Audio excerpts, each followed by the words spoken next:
What's going on, guys? Simi One World, Sam of the Views here.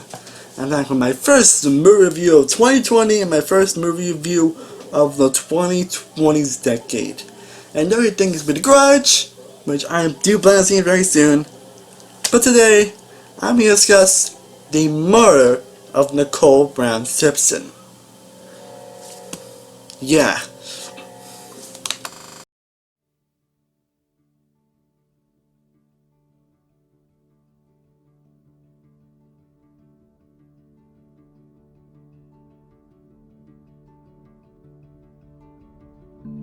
Now, one thing I just realized I'm planning to do is I'm trying to do more channels on my channel. Like, I've kind of done that already, but I'm trying to do a lot more. And this time, I'm actually going to shout out a podcast, actually. Which I'm also going to try to listen to a little bit more of. And these are from two people that I actually really know in real life, and that is Lauren and Mars. Like, Mars, I don't know too well, but Lauren's been one of my good friends from high school. And they started a new podcast called Hustle, which I recently listened to, and that was actually great. And actually gives really interesting advice, actually, to those that are really trying to figure out life and trying to succeed in life and all that, and these are actually pretty passionate people, so I will actually leave a link to the podcast which is down below, so I recommend check it out if you want some great advice about succeeding in life and all that. It's like, even if you're not a girl, like, you definitely get really interested in this, so I do recommend checking out the podcast, which I'll leave links which down below, honestly. Hope you guys do check it out, but now let's get to the review. So, the murder of Nicole Brown Simpson is directed by Daniel Franz, and in case you guys don't know who the guy is, this is the same person that did last year's The Haunting of Sharon Tate.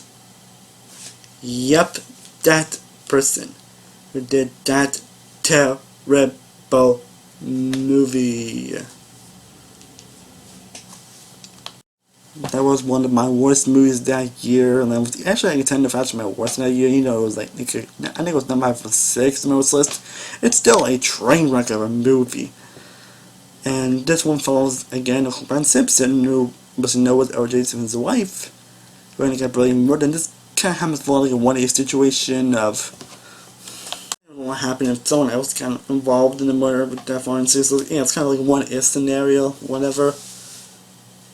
And again, this is from the director of The Haunting of Sharon Tate, which was a terrible movie, so I had no hope of this movie at all. Again, originally my first one was going to be The Grudge, honestly, but when I found this online, I was like, yeah, why not? Like, why the hell not? I don't think anyone reviews this movie, so why not be the first one to view this movie? So, yeah, I saw this, and here's what I will say about this. It's not as unwatchable or as terrible as The Haunting of Sharon Tate. Does it mean it's still terrible? Oh, you bet you it is. And I'll say this, the actress that plays Nicole Brown Simpson, and I think maybe still her name is, and Nick Staffel, who most of them probably played Terminate John Carter, which was the Sheens, and don't know much more than Mavis Sabari's been in, so I can't comment. Oh, no man, she was in the American Pie movies. I don't say those two people, they do actually try not to give a really good performance. And that's kind of the only parts I have not sure with her that they can't try. But not much, honestly, to be honest. But yeah, you can actually tell that they are trying here. You can tell that these two actors are really trying to get good performances. And they do get good performances. And really, the only reason why this film isn't getting a 0, I mean, honestly, might be great, honestly, but they do actually get performances, so I'm not denying that. But like I said before, it's definitely not on the level of awfulness in The Haunting of Sharon Tate, but it's still terrible, as the story pretty much shares all, if not more, problems than The Haunting of Sharon Tate. As aside those two, you have the horrendous acting from pretty much everybody else who they thought they was gonna get a paycheck and not really trying, honestly. They're pretty much having the kind of virtuous, fascinating story, but also kind of glorifying the actual murder like they did with Sharon Tate. And again, like, I kind of see what they're going to do, like, it's, I never said, but this is a what is scenario, it's not supposed to be fictional, that's not what I'm saying. Like, even if this is a what if scenario, they don't do anything to make me interested on what aging, or didn't do good to make me engage in the slightest, or do anything to leave me wondering about anything involving the murderer. I haven't really ran into an actual murder, so I don't know what actually kind of happened, honestly. So they really didn't do a good job making me interested at all, honestly. Not mentioning a terrible direction in filmmaking where there's really no style or no flair to it. Like no interesting qualities involved in the filmmaking or directing. Not mentioning the lighting here is terrible, especially in the opening scenes. Like, Jesus. Like, you know, and of course, like the last Sharon Tate, the ending is terrible, especially where scenes hardly flow naturally and don't really connect much anywhere or aren't really just into anywhere or whatever. They don't really flow naturally.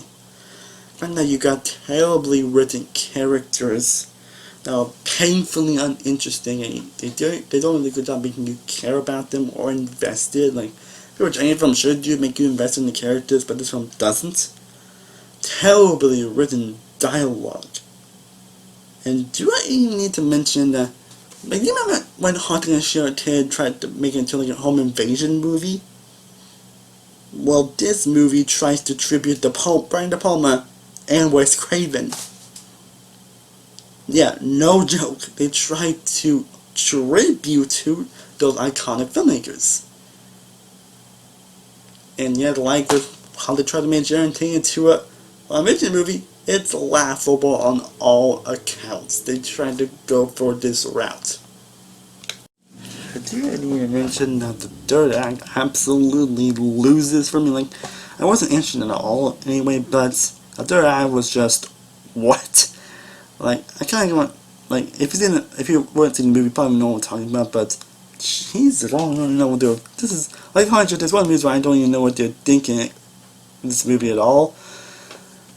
I mentioned the music choices were pretty bad, the score was terrible, this movie is terrible to the filmmaking end. And then that makes me feel like I really feel like I wasted my time in this movie because it's that, oh my god. But overall, the murder of Nicole and Simpson was pretty much as terrible as you probably expected it to be. Again, I wouldn't say it's on the unwatchable levels of Haunting of Sharon Tate because it has two really good performances here. But it pretty much has a lot of the same issues and problems with that movie in terms of characters, in terms of acting, in terms of filmmaking, in terms of directing, in terms of the story. This film is just terrible. Of course, you always have one time movie in the game of the year, and people with the Grudge, and for me it's this movie. Price is not getting a 0 on me, but it's what it is. So with that being said, I am giving The Murder of Nicole Brown Simpson a 3 of a 100. Well guys, I hope you enjoyed my thoughts on this movie, my first official movie review of 2020 and the 2020 decade. I would love to know in the comment section down below, what are your thoughts on this movie? If you want to plan on seeing it soon, do you plan on seeing it or do you plan on seeing it entirely? I'd love to comment section down below, and be sure to check out the podcast I mentioned earlier, Hunter Hustle, from two really impressive and impactful and just great people all around. I have a lot more reviews coming away very soon. Very soon, hoping to come with TV reviews coming very soon, and a lot more other game reviews. I have a lot more content planned, so be on the look for that. And as always, thank you so much for watching. I truly honestly appreciate. If you haven't already, be sure to like this video, be sure to share and subscribe, be sure to follow all my social media sites, all the links are down below. I am Sarah Moore from Sarah Moore Reviews. I will see you next time, and as always, stay cooler, for about to. Peace.